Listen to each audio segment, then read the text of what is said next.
when we ride, well, we ask a lot of our wheels, right? I know I certainly do. And our wheels get an absolute pasting. Sometimes it can go, sadly, a little wrong. Spokes can come loose and we get a bit of a wobble going on, or worse, a frame rubbing catastrophe. Well, don't worry.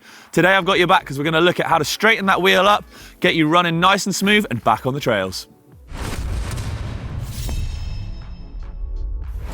Picture it, you're out riding, you're smashing lines, having the time of your life, but wait, what's that? A rock has smashed into your spokes and buckled your wheel. You've got some loose spokes. Disaster. Now, if it is catastrophic, that wheel may well have to go to the shop to get spokes replaced or put in a proper jig. But if you've got a spoke key on you, you could probably fix it trail side.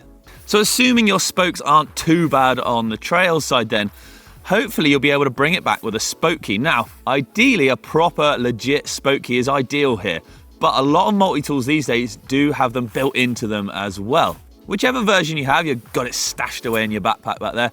You want to make sure it's a nice tight fit. There are different sizes.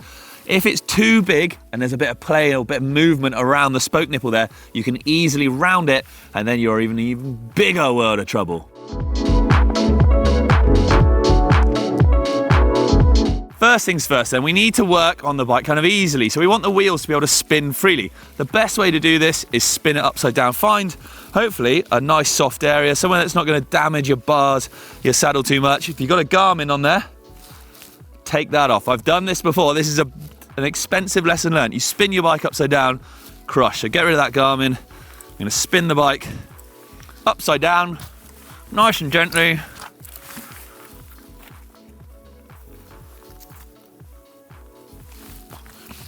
And then we can easily work on our wheel. Right, now we need to find the buckle itself. Now, it's not as hard as it seems, people, don't worry, but we need to use reference points. So say if it's the rear wheel, come on down with me. What we do is we give it a spin, we check out our rim and see how it's moving left or right towards the chain stays here. Or you could use the seat stays, you can choose, it's entirely up to you. If it's the front wheel, we'll use our fork legs as the reference point. So when it's spinning, we'll have a little look at whether it's moving left to right like that, and then we can see where it's actually going. All right, now we need to find the midpoint of the buckle, so where it's most out of whack, essentially, where it's moving the most either left to right.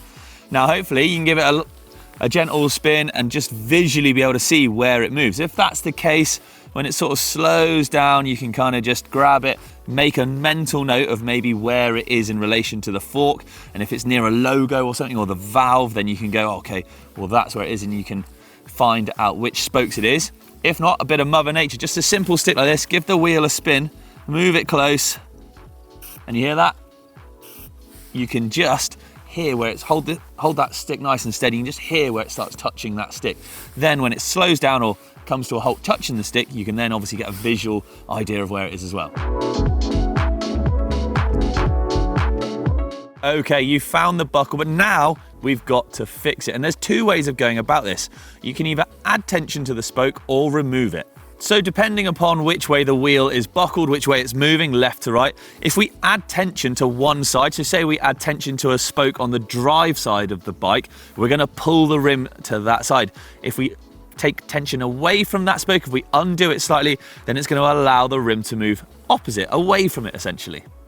As a general rule, you're better off actually loosening spokes ever so slightly. Carrying on down a trail or finishing your ride off with less tension in them, well, it's not going to do any lasting damage. Over-tightening spokes or putting a lot more tension through them, you can risk cracking the rim or doing further damage until you hopefully do get to the bottom. If you do have to add tension to the spokes, so don't worry, it's not the end of the world. Give some of the other sets of spokes a bit of a squeeze so that you can kind of get a gauge for just how tight those spokes are. It's not the most accurate way, but we're trailside and we just want to get riding again.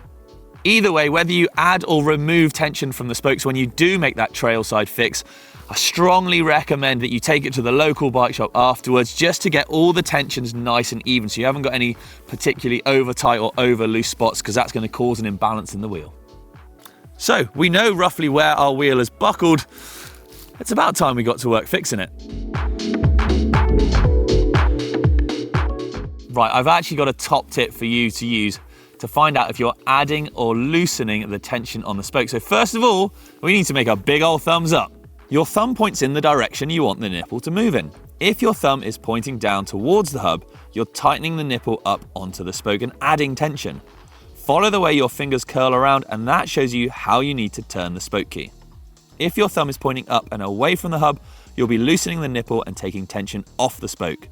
Turn the key in the way your fingers curl, and hey presto, you've taken tension off. So as a rule of thumb, this works on any right-handed thread, but the same can be said with your left hand working for opposite threaded parts, like your non-drive side cranks, like putting your pedal in it, and also your drive side bottom bracket where it's reverse threaded as well. That's a double thumbs up from me.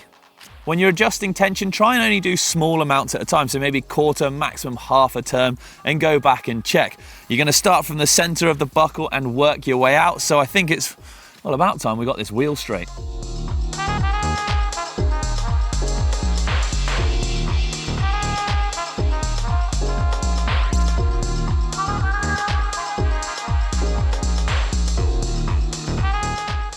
Well, there we go then. Definitely a little bit straighter and certainly a lot safer to ride than before. It's a great little tip just for, fixing those trues and fixing those wheels as you can kind of trail side to get you home. I would say, obviously, if you've had to make any major tension changes or a lot of spokes have been damaged, well, then it's definitely worth taking it to the shop. I'm heading off down the trail. It's been an absolute pleasure teaching you how to sort of true your wheels trail side. Let me know what you thought in the comments down below. And as always, don't forget to like and subscribe to GMBN Tech because, we love making videos for you. But for me, I'm out of here. See ya!